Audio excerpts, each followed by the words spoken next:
Alaikum salam alaikum bismillahirrahmanirrahim alhamdulillah rabbil alamin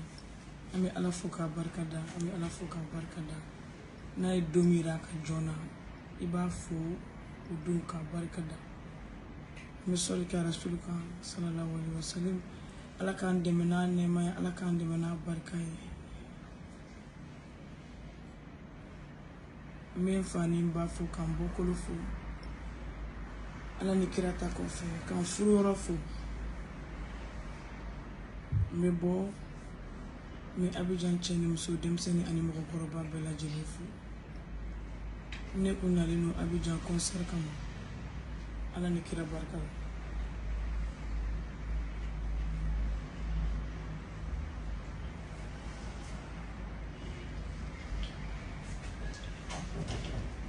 alhamdulillah rabbil alamin. Donc on est kunana concert kama Abidjan ala ke concert est reporté là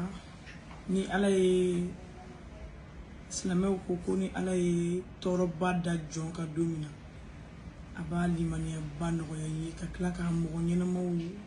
gɛrɛ i la minnu bɛ hakilisigi kumaw f'i ye minnu bɛ jigisigi kumaw f'i ye minnu bɛ jigiya walew ta i ye jigiya minnu tɛ bɔ i kɔnɔ. Tout d'abord an bɛ ivoirien bɛɛ lajɛlen fo n ka fani fɛn fɛn bɛ yan duguli fani o fani ko de bɛ ivoire bɛ bɛɛ fo ka bɛɛ barikada dan tɛ foli min na k'an jatigiw fo k'an kanubagaw fo ka hakɛto ɲini kɛ fɛnɛ mɔgɔ minnu hospitalisera minnu ye crise piqué minnu kasira donc n b'a fɔlɔ ivoirien na fɔlɔ ala ni kɛra barika la donc minnu ye crise piqué ivoirien minnu ye kasira dɔw yɛrɛ bɛ dɔgɔtɔrɔso la donc n bɛ hakɛto ɲini kɛ n ka o faniw fɛ jɔn b'a ta la ala b'a ta la ni ala ma kiti diɲɛ ko o ko la o tɛ kɛ n bɛ bɔ n bɛ maliyɛnw fo dan tɛ foli min na ka bɔ ka n jeliɲɔgɔnw fo ka bɔ ka n artiste ɲɔgɔnw fo ka bɔ ka monde entier bɛɛ lajɛlen fo diɲɛ bɛɛ tɔɔrɔla ni maa mun nɔfɛ n nana Abidjan n mana fin kama n mana jɛ kama n nana de population ye n demande n nana komi na n ka duguli mɔgɔw lanisɔndiya k'u la ɲɛnajɛ ne ye ɲamakala de hali ni ne sara saga wuli n tɛ kɛ fosi ye ni jeliden tɛ donc jeli kan ka kɛ ɲalikɛla de ye jeli man ka kɛ tiɲɛnikɛla ye i b'a sɔrɔ ni nin concert in tun kɛra bi fɛn min tun bɛ falen a kɔnɔ ne maa mun tɛ s'a kɔrɔ n kanubagaw tɛ se ala de tun b'a dɔn ala min y'a bɔ a ma n bɛ barika don ala de ka barika da kira ye ka sɔli kɛ sebani muhamadu kan jamana fila kunkan ko ne da ka dɔgɔn o ko la kuma tɛ ko ne kana concert kɛ ala ni kira barika la ka jeli bɔn dugu kɔnɔ jamana kɔnɔ ne tɔgɔ la ne tɛ se o ko kɔrɔ o ko ka girin ne ma ala ni kira barika la donc ne ka ala deli t'o ye n fɛ k'o t'o ye n kana jamana kɔnɔ ni n ka bɔ n tɔgɔ la o ma ɲi ne yɛrɛ mémoire ma a tɛ bɔ mémoire kɔnɔ fo n ka sa don min donc n ka ala deli t'o ye n bɛ n kanubaga bɛɛ fo hali sisan kanubaga dɔw filɛ palais la n kanubaga dɔw filɛ palais la dɔw bɔra dugu ni duguw la dɔw bɔra jamana ni jamanaw la dɔw bɔra Paris dɔw bɔra Amérique dɔw bɔra dafɛ dugu o dafɛ dugu ko de bɛ Abidjan kɔnɔna la dɔw bɔra a bɛɛ nana maamu kanu de kama Abidjan kaw aw ye accueil min kɛ ka ne kunbɛn a kɛra ala ɲɛna de a kɛra ala ɲɛna vraiment c'est chaud à l'air la ala ni kira barika la nin tɛ kɛ diɲɛ jɔsi la k'i ye nimafɛn ye k'a b'i tɔɔrɔ a man tɔɔrɔ fosi kama dɛ a man tɔɔrɔ sanu kama a man tɔɔrɔ wari kama a ye n tɔɔrɔ a kun ka di n ye ka n ka population la ɲɛnajɛ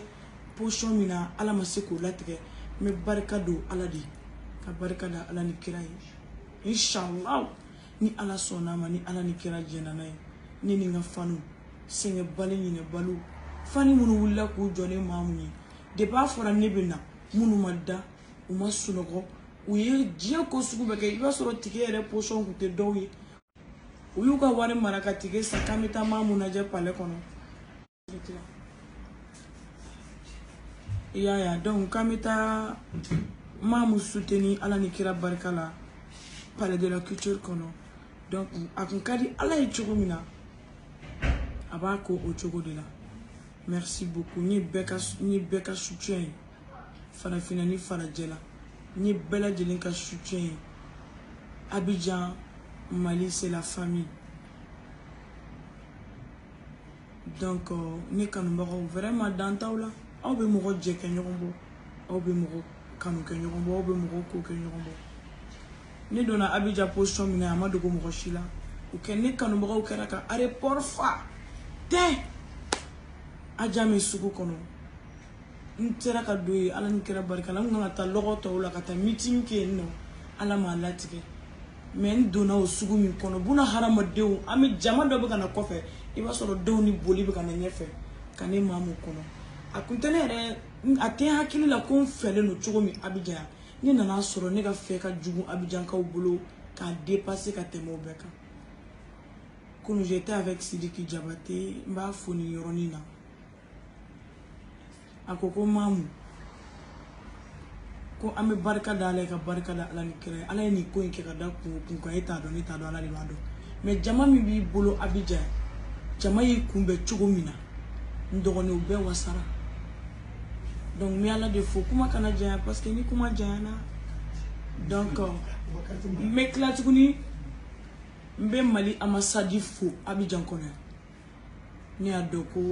maliyɛnya ka di ne y'a dɔn. Moi, je suis très fière d'être malienne. Très, très fière d'être malienne. Très, très fière encore d'être malienne. Ministre de Morobla, ala ni kira barkala. Anana kana, unana kana naje anino. Ka hakili sigi kuma ufonye, ka jigi sigi kuma ufonye na. Ablaye Diop. Donc, ayi moko uchi. Ablaye Diop ye mɔgɔw ci ala ni kira barika la u nana ka na lajɛ n b'o a fo o la k'a barika da ani Jara Umaru Jara donc n y'u ka appeliw sɔrɔ hakilisigi kuma ni jigisigi kuma da n ye n bɛɛ lajɛlen fo bɛɛ lajɛlen monde entier Mamou ko tɛ Mali dɔrɔn ye Côte d'Ivoire dɔrɔn tɛ n bɛ diɲɛ bɛɛ de fo parce que n'i ko k'i bɛ mɔgɔ kelen ta ka kelen to i bɛ don dɔ gasi la a ka bon mɔgɔ kelen ko ma. Donc me bɛɛ lajɛlen fo ka ɲamakala bɛɛ lajɛlen fo maliyɛn ɲamakala minnu wulila ka ne poster u ka page sanfɛ vraiment aw ni ce aw ni baraji ala ni kira barika la mais ivoirien ɲamakala bɛɛ lajɛlen fo minnu ye reçoit minnu ma sɔn ka reçoit minnu yɛrɛ ko k'olu bɔra o donc ala ni kira barika la n bɛ bɛɛ fo ka bɛɛ barika da n b'a ɲini ala fɛ k'a ɲini ala kira fɛ donc ala ka an bɛn an ɲɔgɔn wɛrɛ ma ala ni kira barika la donc bɛɛ k'a ka ticket garder bɛɛ k'a ka carte VIP garder n'an ye date min bɔ don min ni ala jɛra n'a ye an b'o fɔ mɔgɔw ye o don n'an ye date min bɔ a ma bɔ a ma dɛ a reportera de donc an bɛ a ɲini ala fɛ toujours ala ka bɛn na ala ka keleya na ala ka sabati na c'est l'union qui fait la force Côte d'Ivoire Mali c'est la famille ala ka jisuma kɛ ko fila ye ni donna mɔgɔ min gasi la n ye hɔrɔnw ka appel sɔrɔ n ye diɲɛ bɛɛ de ka message sɔrɔ n sera ka minnu ta ta o n ma se ka kuma minnu fɛ o ko n ye bɛɛ ŋaniya ye bɛɛ ni ce bɛɛ ni baraji et puis c'est l'union qui fait la force ala ka na ni bɛɛ ni sabati ni kelen ala ka bɛɛ sara bɛɛ ni ce ivoirien ɲamakalaw Mali ɲamakalaw ivoirien jeliw Mali jeliw anw bɛɛ de bɛ fa la an bɛɛ de bɛ ba la jeli de b'an bɛɛ la ni an fɛn fɛn sogo fara sisan i bɛ taa sɔrɔ ɲamakala jeli de b'an bɛɛ lajɛlen na donc anw de ye fa kelen anw de ye ba kelen ala ka hɛrɛ k'an n'an baden alisilamɛ bɛɛ lajɛlen donc ni donna mɔgɔ min gasi la kuma ma nɔgɔn ne ye denmisɛnnin fitinin de ye donc ni donna mɔgɔ gasi la n tɛna direct janya c'est juste k'a yira n ka fanu na minnu enquêtelen don maa mun tɛ ka bɔ maa mun tɛ ka kuma maa mun tɛ ka foyi fɔ anw ye an enquêtelen don donc aw ka maa mun bɛ yan ala ni kira barika la ala ni diɲɛ mɔgɔ ɲumanw barika ala ni jatigi minnu min kɔrɔ olu barika ala ni duguli fanu olu barika vraiment aw ni ce aw ni baraji foyi tɛ ala bɔ et puis fanga be ala de la fanga te diɲɛ jɔsi la hakɛto b'a kan salam alaikum wa rahmatulahi ta'ala wa barakatuh